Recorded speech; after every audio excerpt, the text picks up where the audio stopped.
کہ نبی کریم صلی اللہ علیہ وسلم نے فرمایا 7 قسم کے آدمیوں کو اللہ تعالی اپنے عرش کے سائے میں رکھے گا جس دن اس کے سوا اور کوئی سایہ نہ ہوگا۔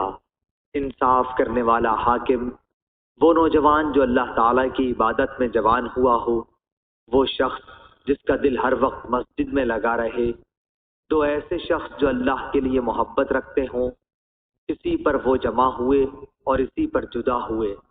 ایسا شخص جسے کسی خوبصورت اور عزت دار عورت نے بلایا لیکن اس نے یہ جواب دیا کہ میں اللہ سے ڈرتا ہوں۔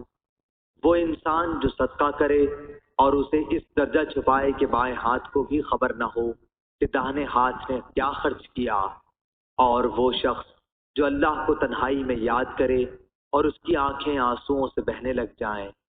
صحیح بخاری حدیث نمبر 1423۔